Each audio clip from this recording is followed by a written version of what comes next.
Madam ভালো আছেন?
আর আপনাদেরকে, হ্যাঁ, আপনাদেরও কিছু পরামর্শদাতা আছে, তারাও সেই পরামর্শ দিয়ে যাচ্ছে, তারাও তো সেই ফাঁদে পা দিয়েছে।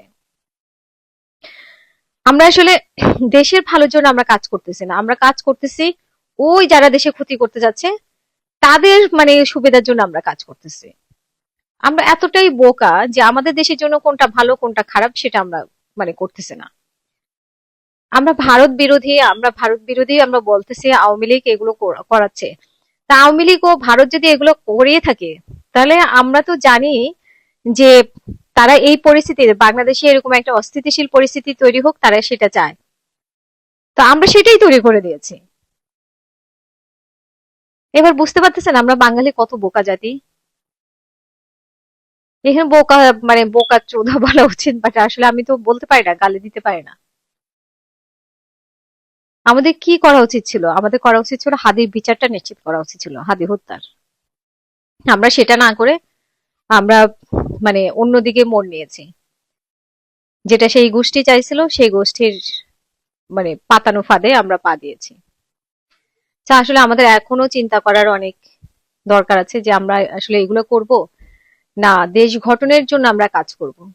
আর আমাদের একটা সরকার আছে, এটা কি সরকার বলবো না কি বলবো, এদেরকে আসলে কি বলবো, এদের মানে শুরু থেকে এই যে ইউনুস থেকে শুরু করে প্রত্যেকটা উপদেষ্টা এদেরকে কি বলবো, আসলে কি বলে গালি দেওয়া উচিত আপনারা বলে দিন কমেন্টে। এরা আছে মানে নিজেদের খায় দায় ঘুমায়, মনে হচ্ছে যে সরকারবিহীন একটা মানে দেশ চলতেছে। যে যাকে ইচ্ছা মারবে, যে যাকে ইচ্ছা খুন করবে, যে যাকে ইচ্ছা যা করবে, এটা একটা আইন হয়ে গেছে। কারণ দেশে কোনো সরকার নাই তো। এরা তো সব পুতুল, এরা তো সব মানে ভাগ বাটোয়ারা করে খাওয়ার ইয়েতে।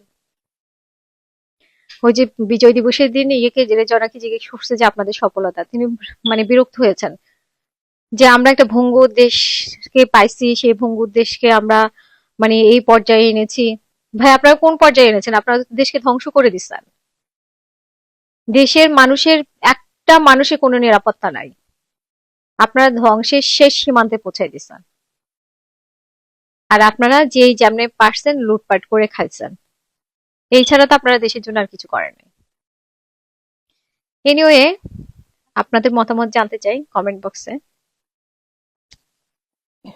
যার নেতৃত্বে কৃষক মানুষের জীবনের বিনিময়ে 2 লক্ষ মামলের ইজ্জতের বিনিময়ে আমাদের জাতির সবচেয়ে বড় অর্জন স্বাধীন বাংলাদেশ আমরা পেয়েছিলাম।